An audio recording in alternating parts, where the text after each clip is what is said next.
नमस्कार। आप सुन रहे हैं पॉडकास्ट स्पीकर और मैं हूं आपके साथ अंशु वर्मा।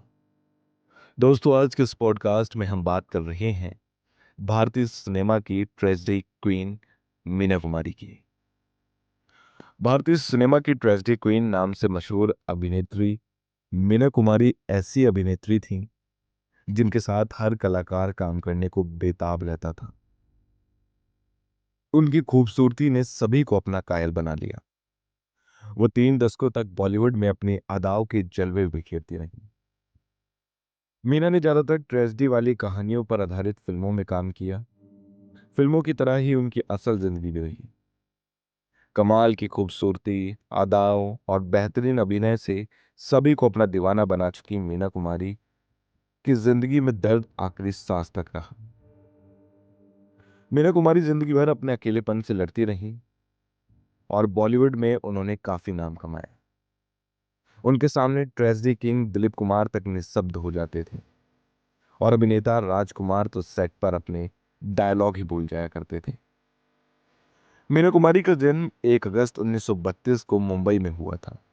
उनका असल नाम मजहबी बानो था और उनके पिता अली बख्श पारसी रंगमंच के कलाकार थे।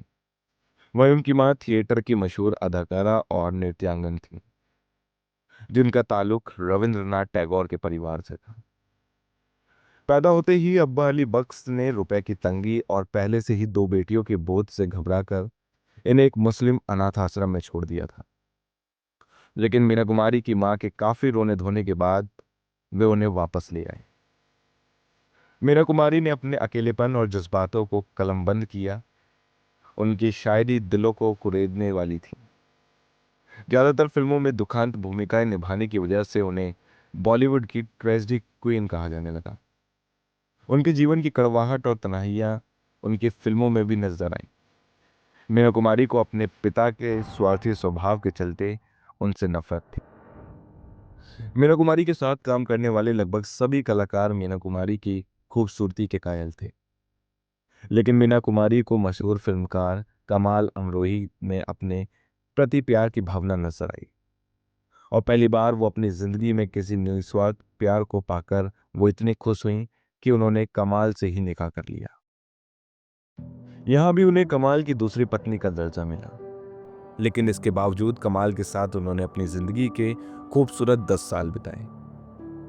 मगर 10 साल के बाद धीरे धीरे मीना कुमारी और कमाल के बीच दूरियां बढ़ने लगी और फिर 1964 में मीना कुमारी कमाल से अलग हो गई। धीरे धीरे कमल और मीना कुमारी के बीच दूरियां बढ़ने लगीं और फिर 1964 में मीना कुमारी कमाल से अलग हो गई।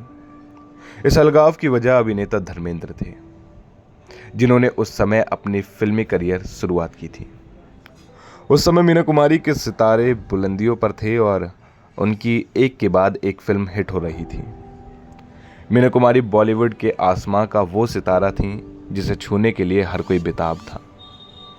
धर्मेंद्र की जिंदगी का अकेलापन दूर करते करते मीना उनके करीब आने लगी और दोनों के बारे में अफेयर की काफी चर्चा होने लगी। मीना कुमारी के रूप में धर्मेंद्र के करियर की डूबती नैया को किनारा मिल गया था और धीरे धीरे धर्मेंद्र के करियर ने भी रफ्तार पकड़ी। अपनी शोहरत के बल पर मीना कुमारी ने धर्मेंद्र के करियर को ऊंचाइयों तक ले जाने की पूरी कोशिश की। लेकिन इतना सब करने के बाद भी मीना को धर्मेंद्र से भी बेवफाई मिली। फिल्म फूल और कांटे की सफलता के बाद धर्मेंद्र ने मीना कुमारी से दूरियां बनाना शुरू कर दी और एक बार फिर से मीना कुमारी अपनी जिंदगी में तन्हा रह गई।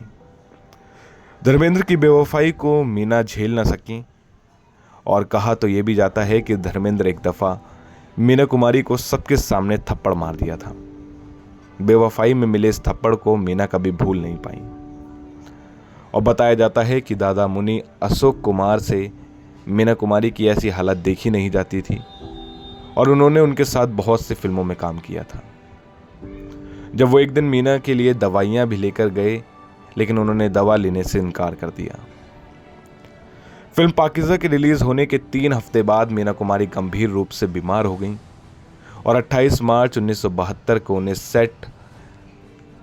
सेंट एलिजाबेथ नर्सिंग होम में भर्ती कराया गया। मीना ने 29 मार्च 1972 को आखिरी बार कमाल अमरोही का नाम लिया और इसके बाद वह कोमा में चली गई। मीना कुमारी महज 39 साल की उम्र में मतलबी दुनिया को अलविदा कह गईं और उन्हें 1966 में फिल्म काजल, 1963 में साहिब बीबी और गुलाम और 1954 में बेजू बावरा और 1955 में परिणीति के लिए फिल्म फेयर सर्वश्रेष्ठ अभिनेत्री पुरस्कार से सम्मानित किया गया। दोस्तों, अगर आपको ये पॉडकास्ट पसंद आया हो तो इसे लाइक करें और चैनल को सब्सक्राइब करना ना भूलें। धन्यवाद।